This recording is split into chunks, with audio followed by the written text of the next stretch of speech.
Greetings, Kristin. It's incredible to have you here. All of the nuns and myself in our community have taken the journey that you've created for Buddhist practitioners who are interested in ecological and climate issues, the eco-sattva training, and it's been really important to all of us. And you really were a guide to us as we're developing our own projects in the area of ecology and Buddhism. And it's just a delight to have you here today. Mm.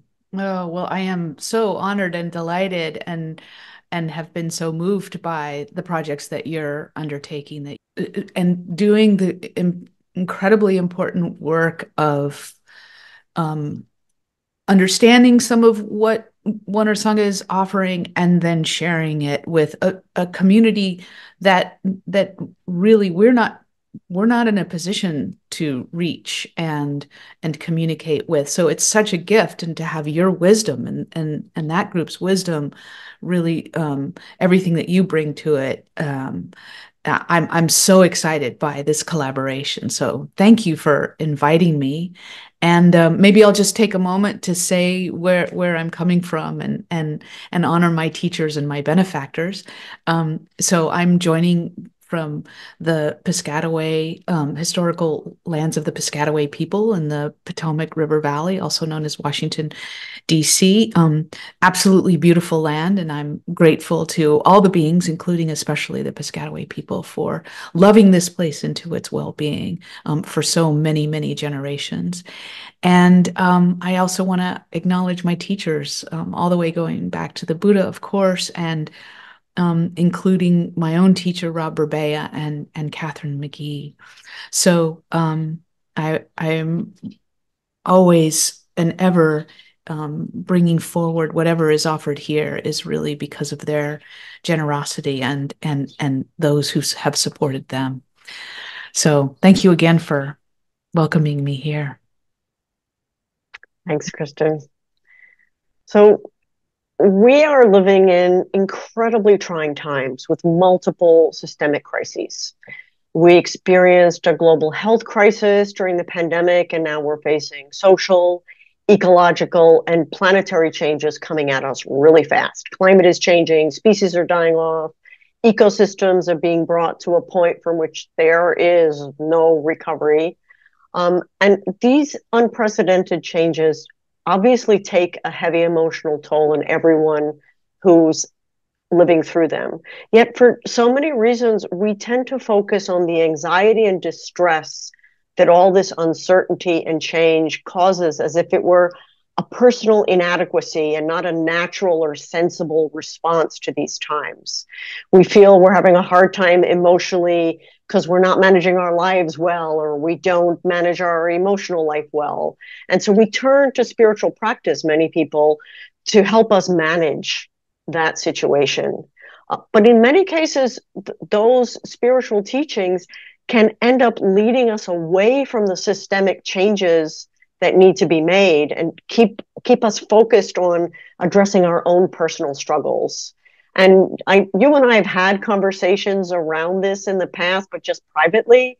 So I wonder if you could talk about some of the ways in which you see something like this happening in Buddhist communities in particular, and share your reflections on what a spiritual practice such as the Buddhist path can offer to people who are distressed by ecological and climate crises, or who are overwhelmed as they try to come to terms with the large scale change and even contribute to it. The first thing I would say is you are not alone. You are not alone in feeling um, in a lot of pain, having a lot of grief, feeling maybe angry, feeling afraid, feeling very sad, feeling overwhelmed. It can be overwhelming. I mean, really, to fully turn towards what is underway, it feels, I would suggest, otherwise impossible, except for the wisdom and practice that can support us in settling and grounding. And so I would say that Buddhist spaces, Buddhist ideas in the convert communities in which I experience them here in the US are really bringing something very important and vital, which is teaching us, supporting us in the ability to turn towards what is difficult and meet that with compassion, meet that with a sense of welcoming and tell me more, and really the settling, but also the grounding in the body to really experience the body as a location that is here and not in some terrible future, not in a place maybe of raging against those who we maybe are identifying as responsible. The body can be this incredible, and I would say underappreciated um, by so many of us, source of deep support. That grounding, and then the body's ability to work with that difficulty. The challenge is to not stop there, to say that is a necessary and important beginning.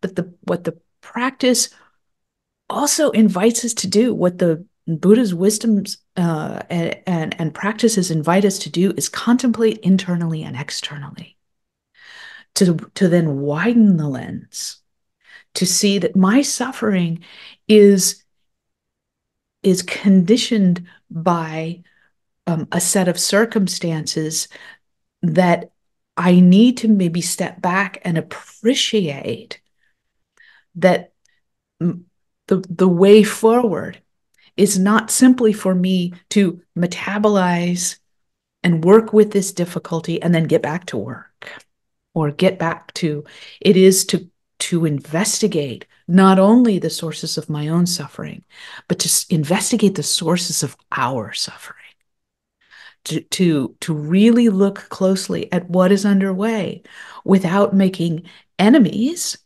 but also to say that there is accountability here, that there is harm being done woven into the way that we relate to each other, to our ecological relatives, and to the earth herself, that are, of course, impacting this being, because this being is of those things as well. And so the pain that we feel is in some ways a testament, evidence of our belonging, evidence of our interrelationship. When we hear the news of an ecosystem in decline or maybe in collapse, we feel it, and that is evidence of our deep relationship with that. It is not a distant caring, a kind of sympathy. It is a connection. And that can point us in the direction of responsivity that doesn't stop with this skin. So you talked about Buddhist practices that can ground us in the body, that can help us to make the connection or make the transition from internal to external. Could you talk about specifically what teachings and practices you see as helping to build that bridge? Yeah, I would say that this particular notion, really powerful insight that every moment is a product of conditioning, and also itself conditions the next moment. Because of this, that. Because of that, this. That we are always conditioning something, that is to say, we are shaping our experience through our words and actions and through our way of looking.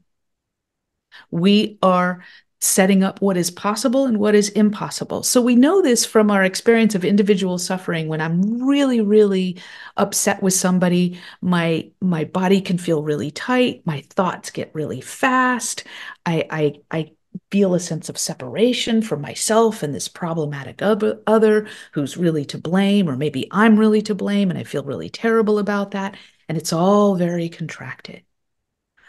And when I have the wisdom and practices supporting me in settling, in loosening some of that contraction, in reducing my aversion, either for self or other, then those thoughts are revealed as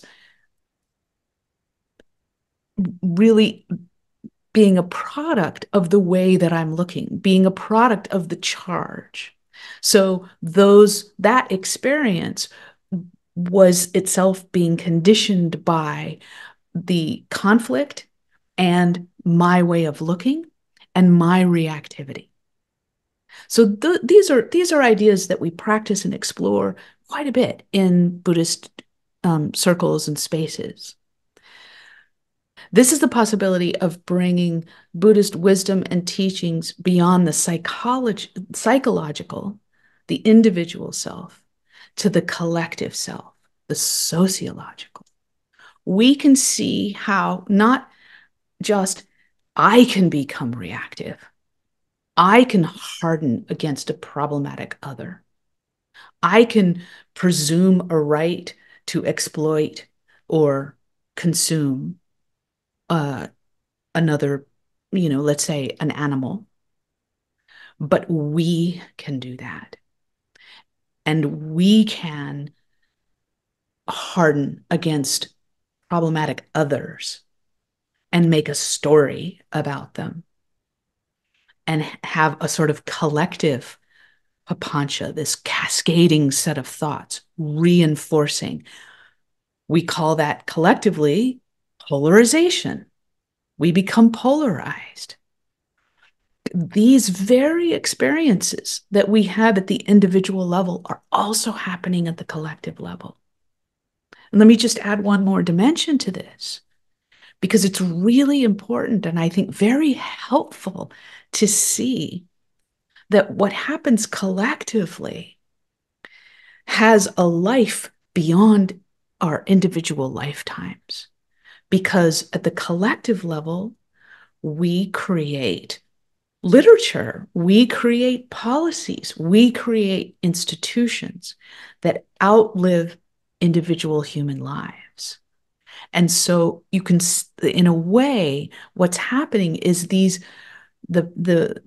influential individual and collective human ways of looking and ways of responding, values, priorities, presumptions, delusions become codified.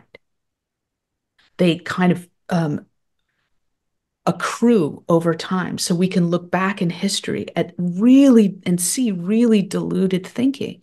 We can see really beautiful thinking in some cases and really deluded thinking in some cases. And then each of us is born into this, born into a culture that has a way of looking, that has some priorities.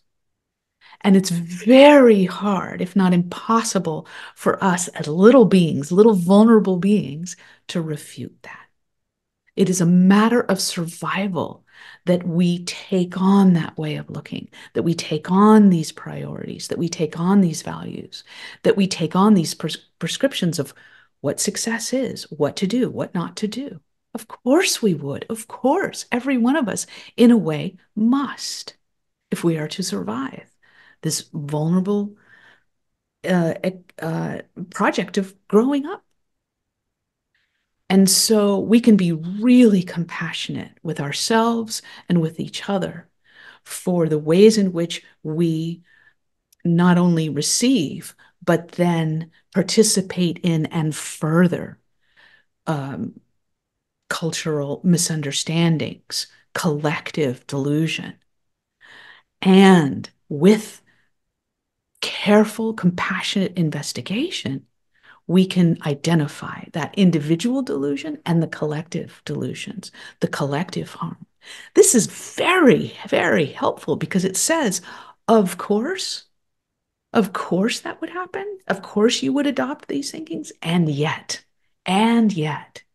we have freedom to respond, to conceive anew, and to work together to make new policies, make new institutions, and support policies, institutions, cultural ideas that are really onward leading, wholesome, supportive to mutual flourishing, including each other, our ecological relatives, and the earth.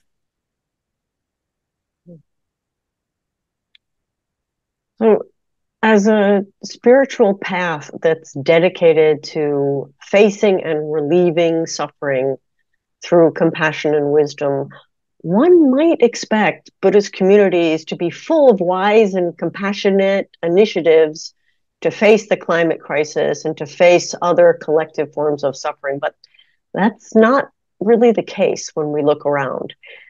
And, you know, we've spoken and you've spoken about spiritual bypass as one reason why so few Buddhist communities are active on ecological, social justice, and other collective issues. Could you describe what you see when you think about this kind of paradox in the values that we are cultivating and then this inaction on the issues, and how spiritual bypass might come in there?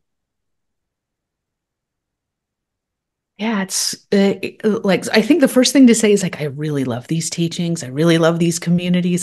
So all of my reflections about this is just said with you know, a warm invitation to be in conversation with each other. And I'm still learning, but I do see some things that I think really limit our our ability. And there's an of course and yet even in that, right? Because we are a collective community. We and diversity, so much diversity within that too. So I speak only from the experience that I've had with the communities that I've been a part of. So I think there are two flavors of this. One is a more classical, um, uh, um,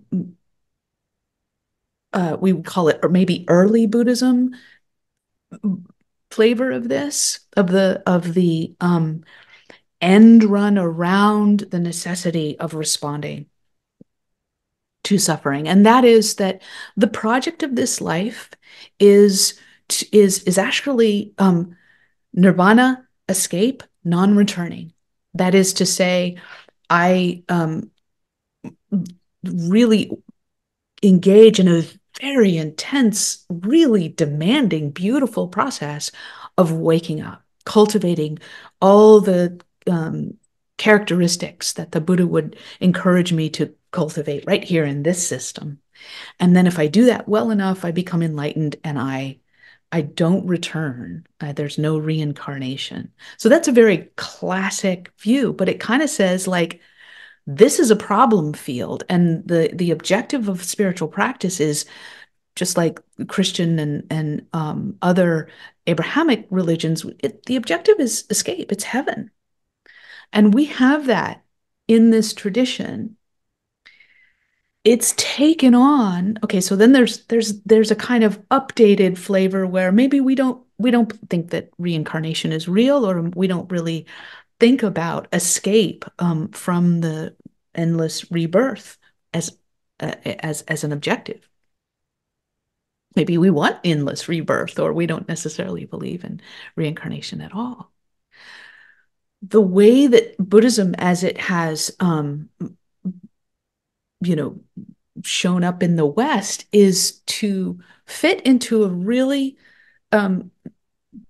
very important space of helping us, as I was saying before, psychologically work with our suffering and secular mindfulness. So much beautiful skill when the Buddhist ideas are intersected with how much the Western culture has an appetite for and a skill with psychology. So those have been some mutual flourishing. And it has kept the location, the domain of the project, again, very much here. And so the new variety is When you say here, you mean in the individual? in the Western convert communities in those spaces, the project is, this is the scope of practice. And my job is to work the theory of change, if you will, is to develop a beautiful individual who can then do good things in the world. Good actions and words will come from the one who has really metabolized all their suffering. And then we don't need to speak to systems. We don't, because we are cultivating people who can see systems and other things very clearly. So it's a very step one, step two kind of approach. And it doesn't feel the need to identify the the causes of harm, the causes of suffering, the causes of um, moral outrage that are happening collectively, because we just leave that to individuals. And then there's another aspect that both share, which is the Dharma will conceive of itself. These teachings are communities, are spiritual um, uh, sanghas, that spiritual community in its projects will conceive of itself as apolitical. That is, not having a politics. We don't take sides. There's something at the root of it really lovely about the invitation to not let one's passions have us get for or against this one or that one. That's, I think, the useful root of that. But it becomes delusion when we think that what we're doing and the way that we're doing it is completely outside of collective concerns, that it's not energizing, contributing to anything at the collective level. Again, we're just making beautiful people. When we conceive of ourselves as apolitical without any politics, what we're really doing is saying that whatever's happening collectively is fine. We end up indirectly supporting status quo power relationships, status quo social practices. We're just kind of removing ourselves and saying, you know what, we're kind of above that. We don't really go there. That's too dangerous. That upsets people. The effect of that is to energize, make people who are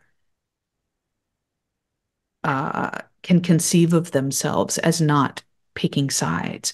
My favorite example of this is on the Amazon warehouse floors. There are these little booths called the Amazon booth. And you can walk into this little booth, and there's a screen in front of you with maybe a beautiful beach scene. And you can put on headphones and have, or just maybe it's in this really beautiful speakers, and you can enjoy beautiful music and see a beautiful scene of nature, probably. And you can find your Zen place. You can find your peaceful center and calm down. And then you have your 20 minutes and then you get back to work. That is completely consistent, I would argue, with the ways that convert communities in the US, especially in another dominant cultures that I'm familiar with, that's how we do it. That's the scope of it. And so that worker doesn't challenge the system. They just go back to work. And never going to unionize. They're not going to unionize. They've metabolized all their suffering. They're just saying, hey, this is, causes and conditions. It's all fine. If I have anything that upsets me that's happening here, I should just go back to the Zen booth and I'll be fine. And then I come back out and I'm back to work. So that, I would say, is a kind of extreme example of how the Dharma can conceive of itself as apolitical, when actually there's something really political about quelling the maybe rightful upset anger that that person might have, that they might beautifully express without harm. If the Dharma supported them supported us in finding useful, beautiful, onward leading ways of collaborating with each other and challenging these really brutal systems that we are, so many of us are a part of. You explore the intersections between spiritual practice, ecology, and social justice, and the ways that they can complement or support one another, that one can cast light on the other, but also the way that one can cast shadows on the other. And then the ways that into those shadows, others can be casting light. So I wonder if you could talk to us a little bit about how you see the interplay and intersections among these three domains, and what is the light and the shadow at work there? Yeah. Yeah. I really love this territory. It's really been a helpful framework for me. So the essence of the idea is that if you picture a sphere, maybe it's the earth, right? And like there's this bright light, maybe that's the sun. It's beautiful. It's so nourishing. It's actually vital. And it casts this incredibly gorgeous light. And we can see so much because of that light. And every light casts a shadow. There is no light that doesn't cast a shadow. So, and we can understand what's in that shadow from that particular light, maybe. And we can also understand how to see into that shadow. How do we see into another shadow? Through another light. So we bring another light that might illuminate what's in that shadow. So there's this framework of if we just, I mean, there are many, many lights that are available and that we really might need and choose for ourselves. And we might choose complementary lights so that the light from, say, the spiritual, the Dharma in this case, is really beautiful. Maybe we love it and we can be aware of its shadow tendencies. That is to say, its problematic tendencies, its vulnerabilities, the ways that it can cause harm. And then there's the social justice light, absolutely gorgeous, so necessary, and can actually see into the shadow of the spiritual, of the Dhamma in our case. And then there's another light, which is the ecological. And that can see into the light of that Dhamma and also see into the light of that into the shadow that is cast by the social justice. So that idea of multiple lights that can be brought to help us illuminate our world. I mean, in our case, the sun, there's all this rotation. In this, we don't have that movement. We need to bring multiple lights, or maybe we need to move the sun around to these different positions, however you want to think about it. So then to begin, let's look at both the blessings, the beautiful light of the spiritual, of the Dhamma.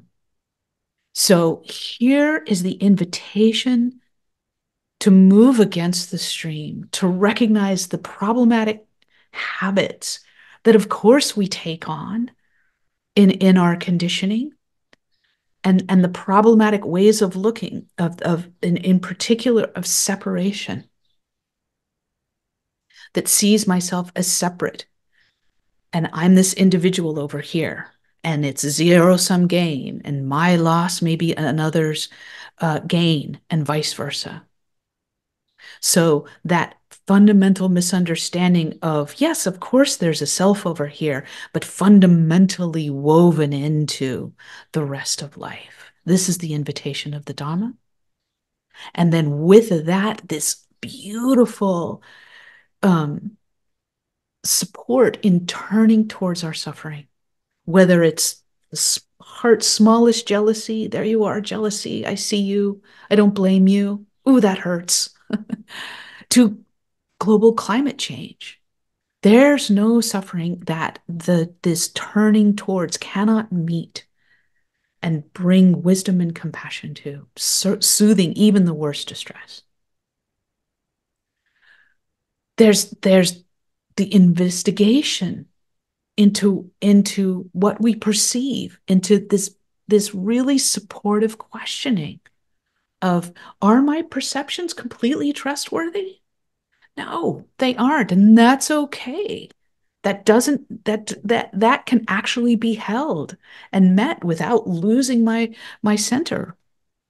I can investigate in what I perceive as real as maybe not so real, especially this constructed nature of myself and my view of the world, my view of the other.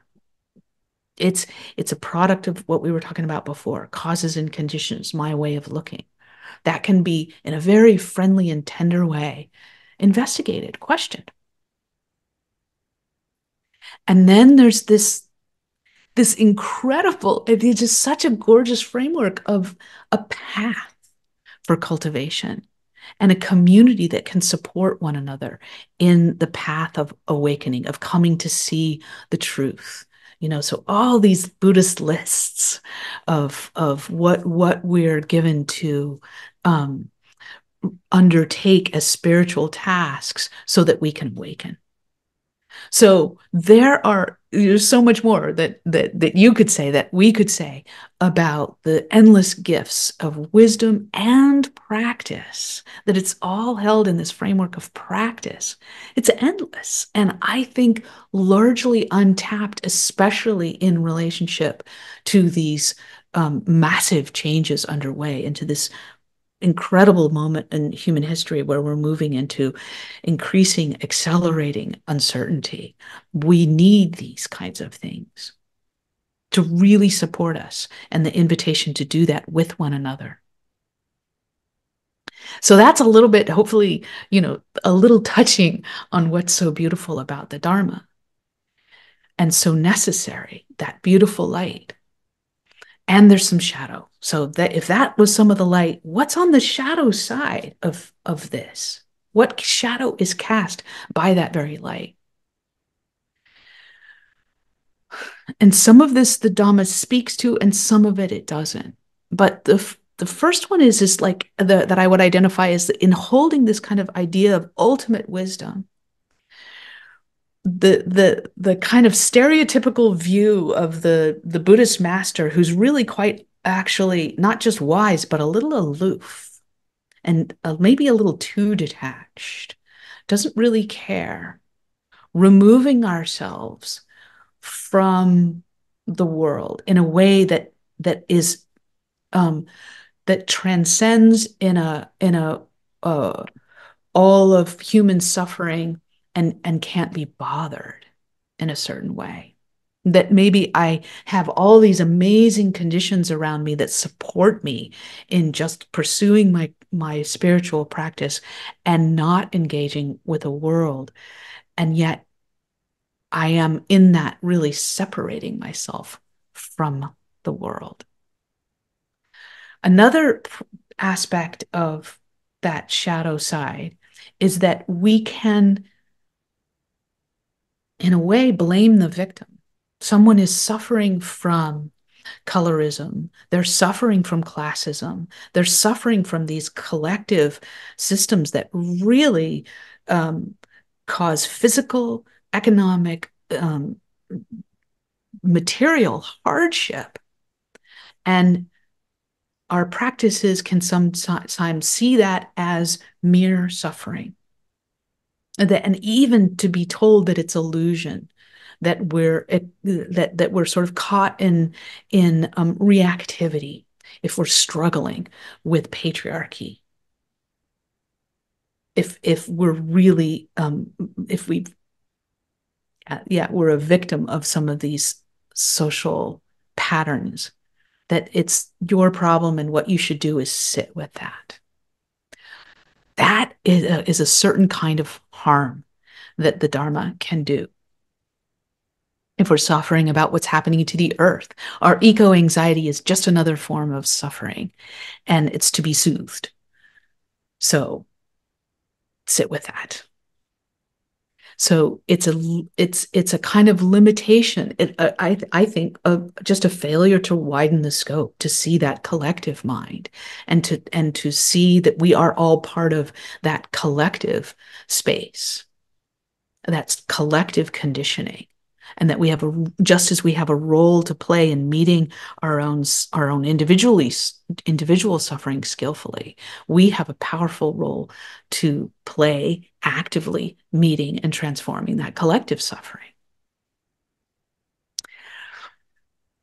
There's another, I'll just say maybe one or two more. There's a self-ennobling quality to this. That is to say, we set ourselves up as the good ones. We're the ones who get it. We're the ones who meet reality as it is because we practice with things as they are.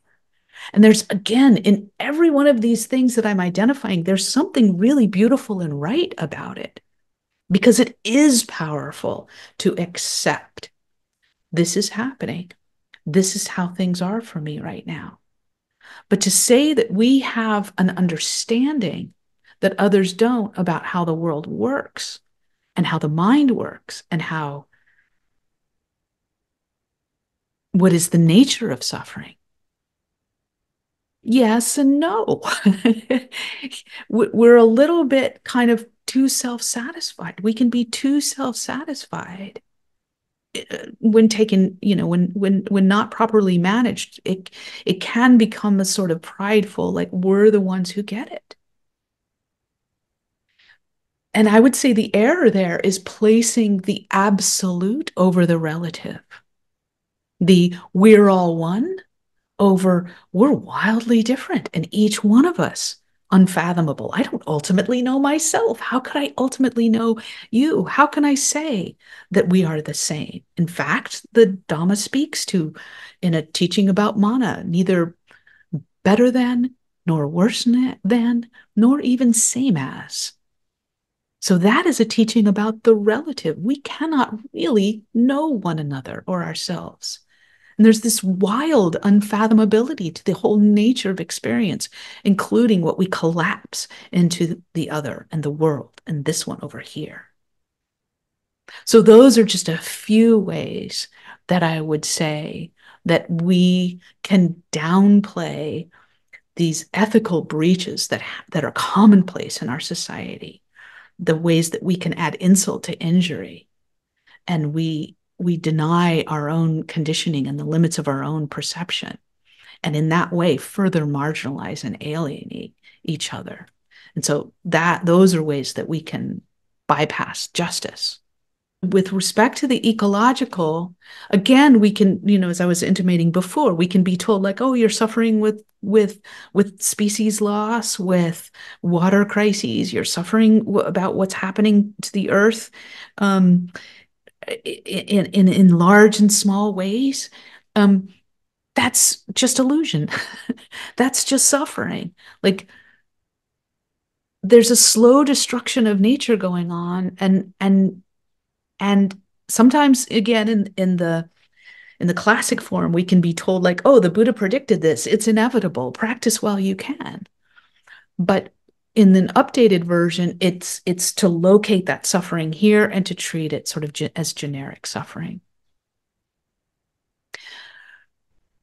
It is so beautiful to see what can happen when those come together, when we can acknowledge what is happening to the earth and see the impact on ourselves and bring this incredible wisdom and practices to understanding the causes and conditions, and to see it as an individual and collective responsibility that we can practice our way into. It is really hard to bear what is underway, and we need each other, and the Dhamma can really support us in a way forward together.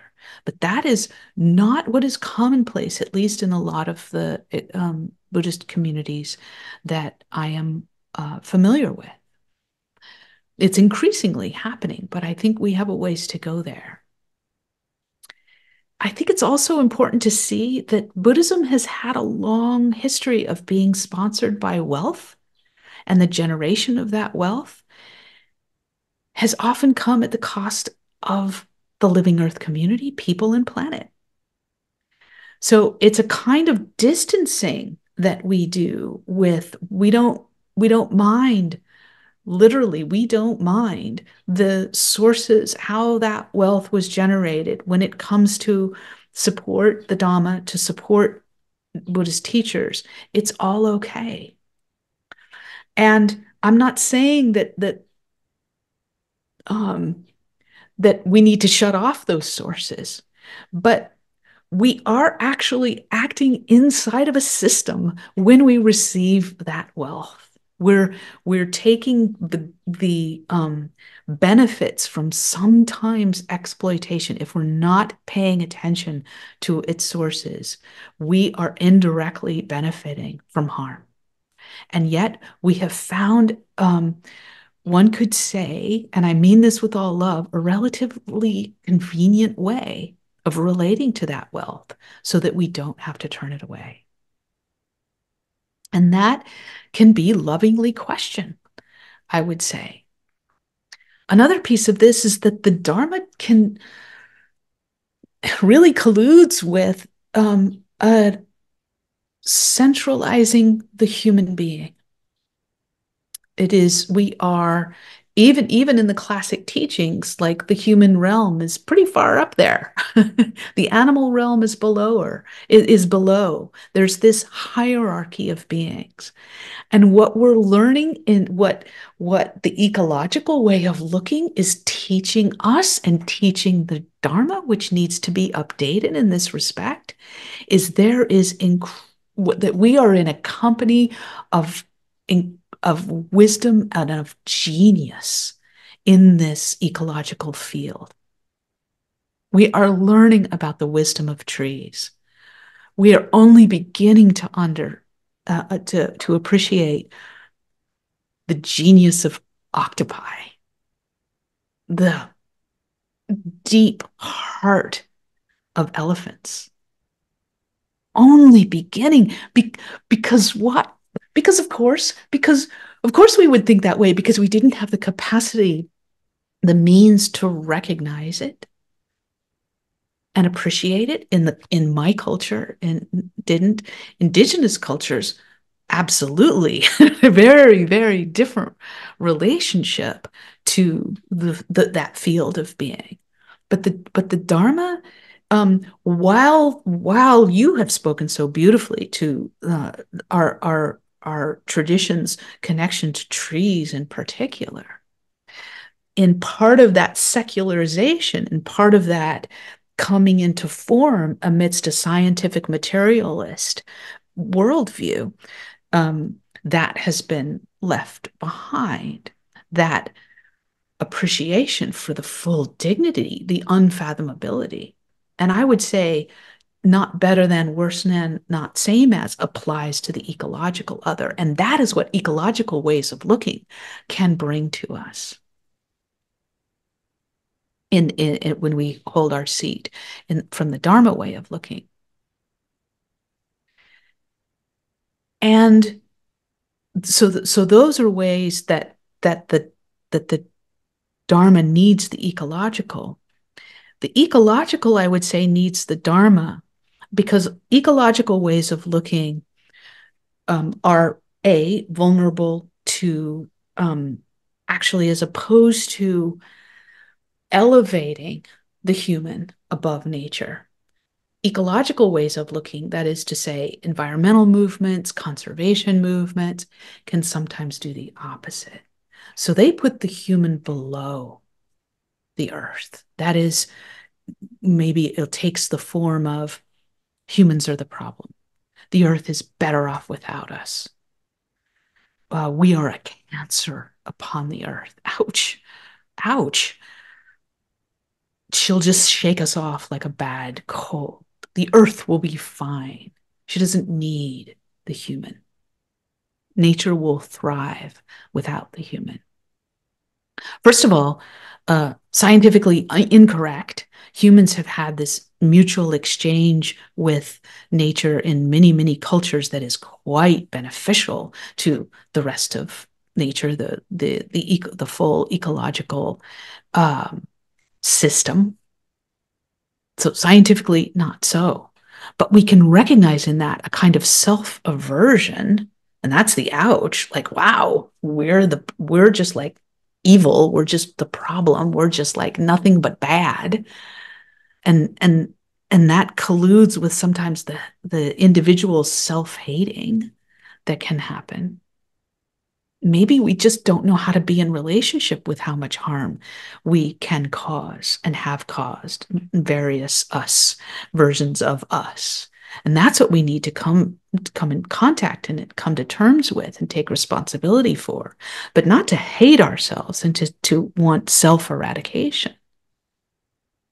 But it also colludes with a very flat view of what the human is. That is to say, from a science, which is really in strong relationship with that ecological view. Scientifically, we're just a bunch of atoms. We're star stuff. It's kind of beautiful in a way. Again, all of these ideas really having their beautiful dimensions. We're star stuff. We like this whole system has got like not just human cells, but a bunch of non-human cells in it. And we're just like this coagulation of all these natural systems, and it's all sort of just playing out, and we can just decompose and decompose and decompose until we get atoms and molecules, and that's what's going on here. And yet it doesn't really have that much meaning unto itself. There's not meaningfulness here. And I don't mean just like a purpose and a destiny, but like something really beautiful and powerful and mysterious and unknowable that's happening here.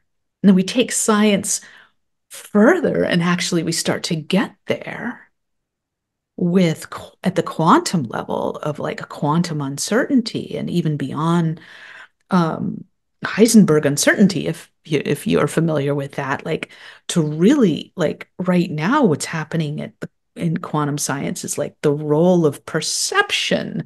Gee, like what a huge role that has in how reality, how even we are perceiving in what it is we're even measuring that we think is objective. It's all kind of getting more and more up for grabs, and more soft and elastic and open. And there's so much more space and uncertainty here in all of that.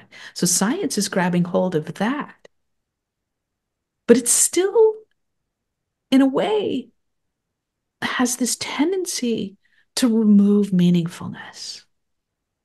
To say, at the end of the day, especially in secular communities and purely that we can love science, but science doesn't love us back.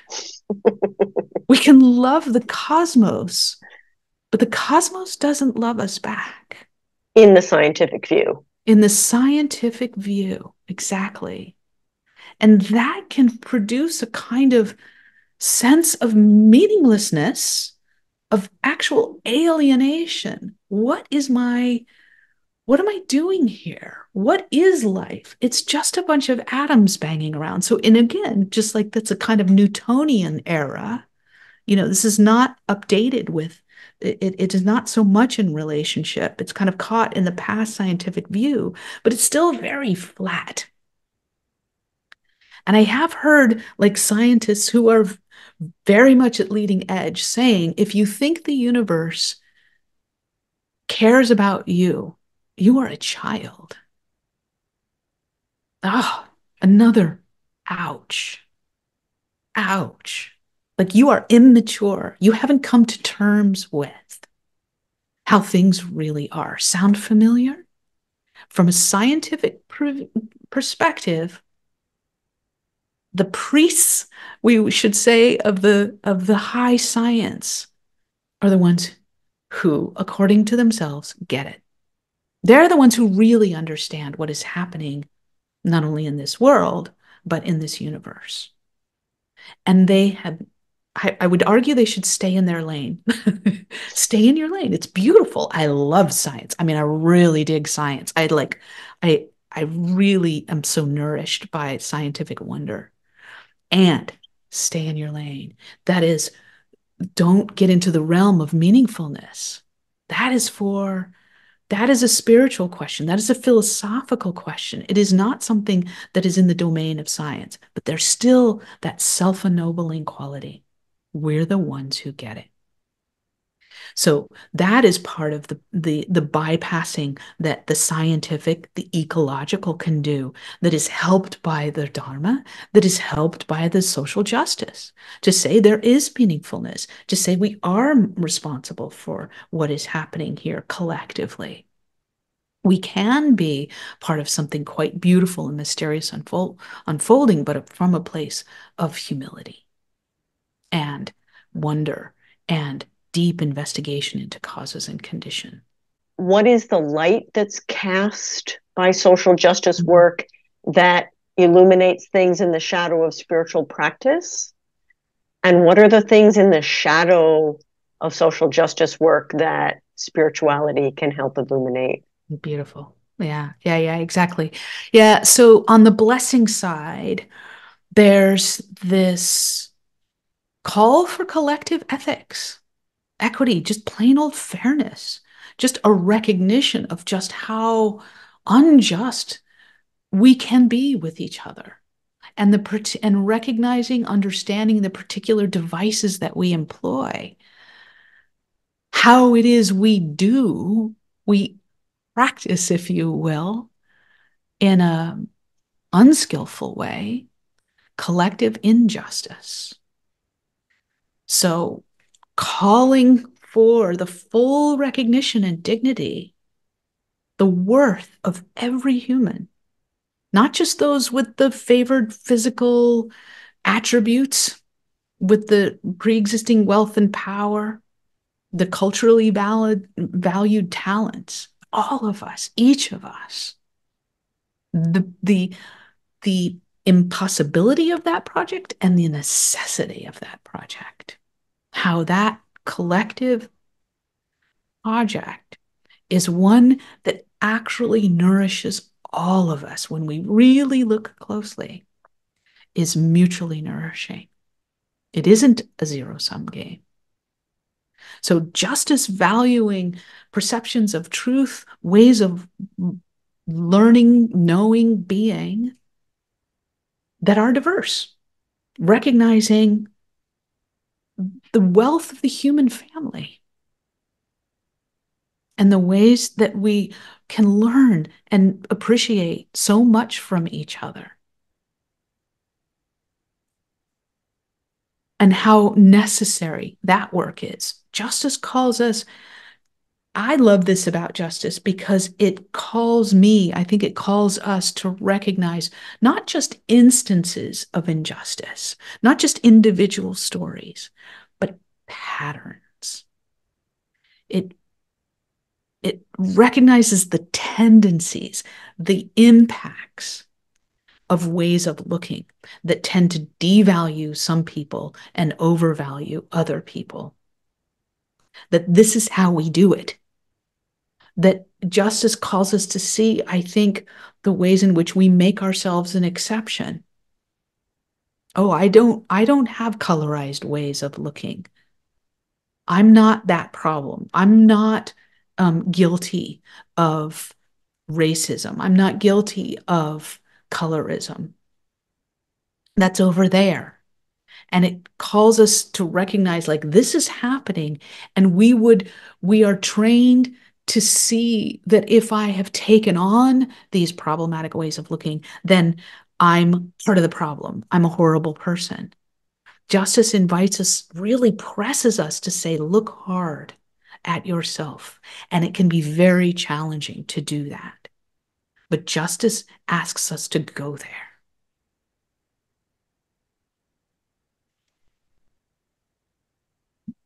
It justice is also saying, like, carrying that even further, like what you think of as your earned, um, the meritocracy, the idea of a meritocracy, that is that everything that you has come to you is because of your hard work and you're sort of playing by the rules. Justice asks us to say, really? Are you sure? If you look carefully, in my case, did I earn all of the benefits that I have in my life?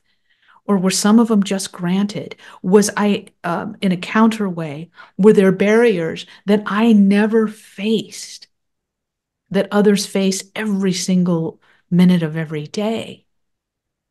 And so it was just a lot easier for me. So justice invites us to these really challenging questions. And and all of us, I think those of us who have these kind of unearned benefits and those who don't, justice is really, if it's really taken wholly, can really help us question all that we might presume is just fine, not a problem. And there are bypasses here as well. There are vulnerabilities and risks that the ecological way of looking and the Dharma way of looking, the spiritual way of looking, can really help us with. So, what I have seen, and I really want to own that, I'm very much a learner in this space, is that emphasis on looking hard at yourself and the emphasis on it's a kind of there's a kind of confrontational piece of it that I really really appreciate, and taken too far it can negate our spiritual goodness. It can, whereas so for instance, whereas justice asks us to look not so much at intention but at impacts, I think that's really really good. And yet it can just say intentions totally don't matter. And I think a more nuanced view is that, yes, impacts matter first, but we can, once we've really acknowledged impacts, we can bring in intention. Intention matters at some point, but hardcore justice ways of looking negate intention, negate spiritual goodness. So complexity, nuance, the importance of kindness, the kind of it is justice. When we really practice in justice ways of looking, we can sort of cultivate a certain aversion in a certain way. Like I don't think it's always like this, but in its most hardcore way of looking, that it's highly aversive, and it also needs the external collective to be different, and then I'm okay. That is, I'm not okay until all of this changes. Ooh, uh-oh. And that's where the Dharma can be really helpful, because the Dharma can say, actually, I can cultivate a lot of okayness here, and I can really take responsibility for my own reactivity and really accept, oh, this is how it is. And this is because of patterns and causes and conditions. And then I can work for change. And no, ultimately, I'm not going to be completely okay, but I can be relatively steady and strong while this is so problematic. So that those are ways that the two can really help each other a lot. So that sword of wisdom can sometimes become an axe to grind, where it's like we're always pointing out what's wrong. And that can really erode what can be actually our friends, our collaborators, we need each other in these projects of social change. So that strong emphasis on critique colludes with, in a Buddhist sense, the judging mind, the aversion that makes a separate contracted self seated in a judging space. It can ignore and downplay and actually miss its own shortcomings, its own limited ways of looking and being. So attached to outcomes, so attached to things needing to be different. And I would say that same pattern with the other lights, the self-ennobling quality is here too. We're the ones who get it. We're the ones who are right. The others are wrong. And that same kind of righteousness that can be present in the ecological ways of looking, the scientific, like we're the ones who really understand the cosmos, the universe, there's no meaning here, that sort of elevated, we're the ones who get it, or in the Dharma sense, like we're the ones who are kind of able to face suffering and be with things as they are, or in this justice way of looking, we're the ones who really get it, who really understand how colorism works, how racism works, how classism works. Like we're the ones who know and others don't know. And there can be so much pain that is caused in that critique oriented. And there's a self that's contracted and it's blaming others and shaming others, or maybe blaming this one here and shaming this one here. And what the Dharma brings to that is so beautiful and so essential, which is this recognition that real change, fundamental, lasting change happens. It utterly depends on kindness, on a kind of softening. Kindness isn't the whole thing, but kindness must be there to support the softening that can recognize, like, oh, I do have colorist or classist ways of looking. I do have that. Like, of course I would. And let me take responsibility for that. Being super rigid can actually work against the realization, the manifestation of justice, and an ironic kind of softening that still holds account, but is compassionate, is understanding. We can really meet each other. So, so those are some of the ways that I would say the Dharma can really help justice. And then finally, just on the ecological front, maybe I'll just mention one piece of it, which is that the ecological encountering the justice shadow says absolutely humans matter and all humans matter, but the ecological matters. A hardcore justice, I guess to put it, kind of maybe press it too far, it's almost as if the project of justice is so that we can all exploit the earth equally. And that can't be where we want to go. So what the ecological challenges and the light that it casts on the shadow of justice is to say we need to look, yes, at the human, but beyond the human. Justice includes the more than human, includes the ecological. And we are utterly interdependent on a flourishing ecology, all of us.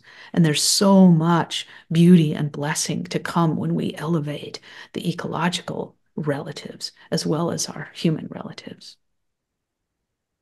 So, does that seem to cover a lot of territory? I feel like you have just invited us into and walked us through this incredibly rich and useful presentation. And I'm full of lots of intriguing ideas some of which I've heard you say before, and others you've suddenly opened a window into a different direction. And I think that you're leaving a lot of us with a lot of reflection to do.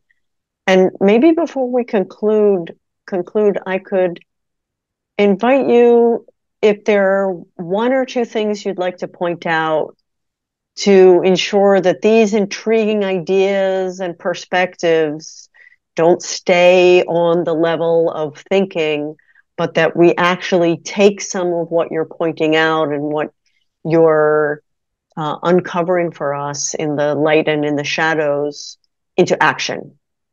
Yeah, right. Right. Yeah, it can get very analytical and kind of heady, right? And so how can we bring this into our practice? I think the first thing I would say is to, I think it's so important to begin with this understanding that I've heard you speak so beautifully to just how deeply conditioning is operating and how like we're all working with our the patterns that we have been given of what to pay attention to, what matters, what truth is, what to recognize. It's all very, very powerful. And a lot of it is really beautiful. But to recognize that we're always working with a certain way of looking. And what the reason that I'm a Dharma practitioner is because I love this invitation to lovingly, um, as what the Buddha would say, to unfabricate, to soften the edges, to to quiet this being and recognize that um, there's a lot of liberation that's possible when I kind of relax my strongly held beliefs. No matter what light I'm coming from, there's a lot of softening. And that doesn't mean that I'm going to give up what's important to me, but I can relax and find a steadiness and then hopefully a curiosity with other ways of looking, with maybe those other lights. Because we all have our preferred light. You know, we all have our jam. Like, I really like at the end of the day, the Dharma is the best, you know, or whatever, or the ecological is the best, you know, or the justice is the best. Fine, right? Fine, great. There's one that you really love. And to invite, oh, let me just put that lens aside and look at this other way of looking and its values and its contributions and its challenges to me and welcome them as actually, I would say, if I'm looking at it from a Dharma perspective, a more full Dharma, a wider lens on the way things are, a deeper insight into what it means to be an ecological self or a justice oriented self, and to see that those are really very helpful to see from these I'm not taking up the enemy's point of view. I'm actually looking in maybe what's a deeper dharma that's on offer. So I would say it's about, yes, to love what you love, whichever is your preferred lens. And there are many other lenses besides those three, many lights to love it, and then to be willing to relax with it and pick up other ways of the other lights and see what beauty they reveal, and also see what your preferred light can bring to their shortcomings, because there will be shortcomings and there's no getting rid of all shadows. It's always here. It's the nature of our experiences. Ultimately, delusion and ignorance, we can't really see it all. But oh, there is so much farther that we can go and so much well-being for us to co-develop, to nurture in these spaces by being um, willing to relax our strongly held views.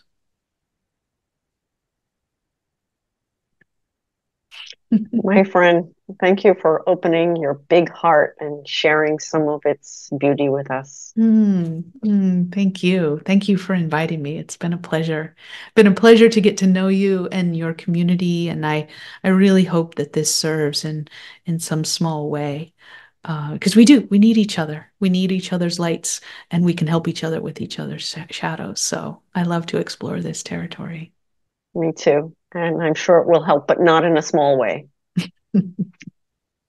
Thanks, Kristin.